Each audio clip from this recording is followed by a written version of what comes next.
Hey guys, what's up? Welcome back to the channel. It's Cynicalex, and today I want to talk to you guys and give you guys my final thoughts on the Doctor Strange update that we got at the end of October.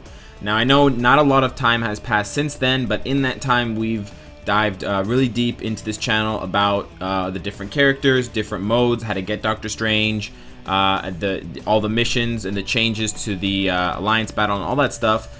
But I didn't necessarily get a chance to share with you guys some of my other thoughts that I couldn't find enough room for to make a whole video, but that I wanted to share with you guys in general because they're fun to think about, and they maybe hold some hope or some predictions for future updates that we get. So today I'm going to be talking about, in brief, I will be talking about the Extreme Alliance battle changes, although I know that still gets a lot of people really angry, but primarily I do want to focus on the epic quests and the design around the levels there, and the characters that we got into the game and what that means for balancing and you know, just that kind of stuff. So I'll start with the Alliance battle changes. So prior to the update, guys, the Alliance battle for the top teams was very neck and neck. You know, teams were first or second based on 1,000 points or 2,000 points. It was very, very close, and it required teams to force close like crazy because of RNG. Obviously, people hated that, so I think that the new schedule and the new system, while it is a lot worse in some ways, it is a lot better in the general sense that it makes the best people rise to the top more clearly. So as you can see here, there's a lot more diversity, not only in the top 16 teams, but also in their scores. There's, you know, it's hard to find 2 or 3 teams that share a similar score here, and I think it's really good for those. And it also does incentivize alliances that weren't competing or who were, you know, in a lower rank, because everyone is relearning the system. There's a learning curve for everybody, so it allows these, you know, fringe alliances to try and push their way to the top if they can find out the strategy first. I mean, I'm going to ignore the obvious gold nerfs, guys. We've talked about that enough in other videos,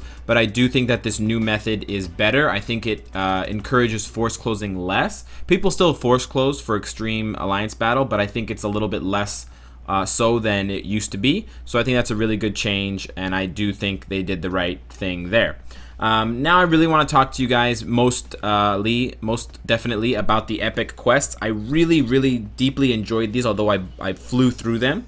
The epic quest itself to get Doctor Strange was so interesting to me because it made us revisit and revalue parts of the game that we just didn't give a shit about anymore. Like, how many other game modes will make you excited to play Villain Siege? None of them, because Villain Siege is fucking boring. But this one did. This one made it feel so good to get a character to 4 stars. Even if you just, you know, use a mega rank up ticket, it still felt like you were making, you know, progress. And that feeling of progress is that's like crack for us gamers. So I really enjoyed doing this one. I kind of wish it was a little bit longer. It had been drawn out a little bit more, but I think they did an excellent job, and I can't wait to see what kind of next epic quest we get, guys. Start fucking hoarding all of your materials, because we're gonna get a rude awakening with the next epic mission, probably, and then people will go whine about it, probably. But I really love the way that they designed the missions and how they designed getting Doctor Strange. I think it was just brilliant from top to bottom. As far as these memory missions and Dark Dimension missions go, I do have to say I was a little bit disappointed, or I am a little bit disappointed at these memory missions, mainly because you only have 10 runs a day and it's split across 4 missions, and these are special style missions, which means that you know, basically these first 5 levels are useless, they're pointless, and everyone's only going to run the top one anyways. So there wasn't really a point in making these, there wasn't really a point in designing them this way, if only to waste people's energy and waste their attempts for the first, you know, couple of weeks, because you have, instead of having 4, you have, you know, 24. So that means you're going to have to spend an extra 2 days, 20 tries just to unlock up to level 6 for all of these. Additionally, guys, I think that 10 tries for 4 characters' bios is kind of low. If you compare it just simply to the Dark Dimension Rifts, you get 2 characters' bios and you only have 2 different missions. So in total, there are 2 different missions. There are 10 tries split across 2 missions, but you get 2 character bios per mission. I'm talking, of course, about the regular bios plus the Clea shifter bios. I know that's not guaranteed, but still, you're getting way more bang for your buck. So I was a little bit disappointed that they did it this way. What I think would have been awesome is if they had like a progress bar similar to either daily missions or special missions, and then once you unlock that progress bar or you completed it, you would get a small like chest that you could open that would give you some bios for one of these 4 random characters or something like that. It doesn't have to be a lot. You know, I know that they did that to slow down the progress for people who wanted to grind Doctor Strange the old-fashioned way, but it also gets easily abused with bio selectors and mega rank up tickets, and then it just leaves people who want to farm these missions more and play them, kind of makes them, puts them in a bad place. As for the Dark Dimension guys, so much to say about these. I love these for so many different reasons. First of all, they gave us additional resources for ISO and gear up kits, which is great. And they also introduced new level design. If you guys didn't notice, they have kind of like a hellfire feel to them. Really love it. Very reminiscent of Diablo for me. So I was instantly erect when I saw that. And also the other thing that I really like about these missions is that you don't have to pay energy for them. You pay with dimension debris. And that's a really interesting thing that I hope Netmarble does more of, because I don't know the statistics on it if it's easier for newer players to accumulate dimension debris than to accumulate energy. It might be with the new Dimension Rift daily bonuses. But I just think it's a great way to introduce something fresh and introduce something that can be noob friendly. So if they make something, if they put something in the game where, let's say, you need gear up kits for it, well, new players, because they're not focusing on gearing up characters, but they're doing a lot of story missions, will naturally have a lot more gear up kits than older players who are spending them all to gear up their players, to gear up all their heroes because they have excess debris and gold. And then it kind of creates this funny imbalance where the newer players have an advantage that the older players don't have. And I think it's just a really clever thing that they could do. You might even have thresholds where you can run a mission a certain number of times if enough of your friends list is online, or if enough of your friends list has sent you assembly points for the day. There are lots of different things they can do with it, and it's really nice to see them branching out and using things other than the traditional energy, because for one, it helps out newer players, and for two, it creates more avenues and more opportunities to do new things with it. And I'm really excited about that, and I actually really like the design choice there.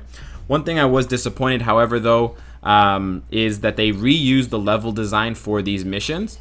They reused the special mission level design, like Songbirds, cold area, whatever. They even reused like the New York mission for Hulkling, which doesn't even fit at all with this vibe. I mean, I know his sanctum is in New York, spoiler, but that's not actually referenced here, and so it really feels out of place for them to just reuse the levels. They also reused Agents of S.H.I.E.L.D. levels from the story mission, which I thought was really corny.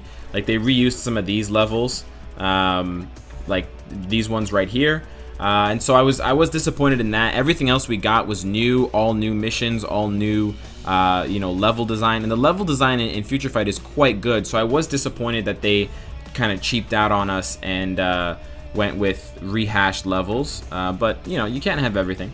Lastly, guys, I want to talk about the characters. So in total, we got 8 new characters. I can't actually talk about Wong because I don't have him and I haven't done any research about him. Not a lot of people are playing him, so that might be indicative of him being the worst character of the 8. So we're just going to kind of ignore him for now, and we're going to focus on the 7 that we did get. Of the 7 that we got 4, very specifically 4 blast characters and 3 universals. So right off the top, guys, I have to say I am very happy that Netmarble noticed that we had an imbalance of characters, especially for game modes like Shadowland, where it's extremely difficult to have enough characters at the end unless you've been playing for so long that you have all of the characters. And I feel that this update really addressed that fact and gave newer players a lot more avenues to address their roster and build a better roster and a more robust roster for Shadowland, given the new options. So of the 4 new Blast characters, guys, I have to say all 4 of them are amazing. None of them are low tier Blast characters. I mean, you have Blast characters with invincibility, with AoE heals. You have Blast characters with massive, crazy DPS iframe 6-star skills like Yellow Jacket does as a regular Blast character. You have characters who have tons of dodge, even though they're Blast, which is traditionally a speed thing to have, and who also have very high damaging skills and even, you know, useful for Shadowland uniforms. And then, of course, I mean, Doctor Strange is a fucking monster. But besides that, guys, I just think the new Blast characters were genius. As well, guys, for the Universals, Netmarble knew that we were severely lacking in Universal heroes, so they introduced 3 new Universal heroes, guys. The only Universal heroes we had who were worth a damn before this was basically just Hyperion. I'm sorry to everybody else, but like, I guess Tier 2 Ghost Rider can do something, but not much. So we didn't have any basically good Universal heroes except for Hyperion, and even then he's not that great. We did have good Universal villains, but a lot of those are Black Order. So I really appreciate, and I'm really glad that Netmarble fixed that and kind of shored up some of those differences and some of those imbalances, especially because it's so necessary in things like Shadowland, but now also because they're making it a lot more necessary in Alliance Battle. They're bringing these categories back: supervillain, hero, supervillain, male, female. And so to give us more variety while doing that at the same time, I think is a very wise design choice, and it's good for the community as well, because if we had gotten one change without the other, people would be pissed. So I'm really happy about that, guys. And I just think in general we didn't have a lot of, we have obviously still too many combat characters, but we didn't even have that many good Blast characters. So to get 4 good ones is just amazing. We did get 1 speed character, but again, we didn't need more speed characters, and I don't know who the fuck this is still to this day. I think he tried to sell me dumplings once. I'm not sure, guys. And then again, we had enough Universals, but a lot of them are hidden behind the world boss mechanics, so they're definitely very hard to get. And the ones that we got, not only they're cool because they synergize with each other, like Satan and Hellstrom being fire based, but also because they're Universal heroes, which really gives us something we were missing sorely. So overall, guys, I have to say I'm very happy with these updates and with the patch. I think it's probably, in my opinion, the best patch we've ever seen in the game in terms of all of the new content that it brings, things that it tweaks, and balance changes that it makes to like character lists and stuff. I know it shook up the meta a little bit, but I think it did so in the right way. You know, I think it did so in a much better way than something like Shirag did when she came out. She kind of, I think she more negatively impacted the meta than Doctor Strange is as far as PvP goes. And then as far as PvE goes, we got so much new content. And of course, yeah, a lot of it's more difficult, but it feels more rewarding, although it isn't actually technically more rewarding, it's less. But, you know, we just have to take that one for the team for now, guys. And in all, I'm just very happy, and I'm super excited for the next line of epic quests, guys. A lot of people have been talking about it potentially being the Asgardian update, but I just think there were so many new mechanics and ideas that sprung forth from this update that I can't wait to see them, and I hope that they do a lot of these again and make these same kind of choices again to further the creativity and further the diversity of characters, of game modes, and materials, and all that stuff. So let me know what you guys think. Let me know what your thoughts and feelings are on the patch and the update and how it's changed the game for you. And of course, guys, if you like what you see, I hope to see you again tomorrow.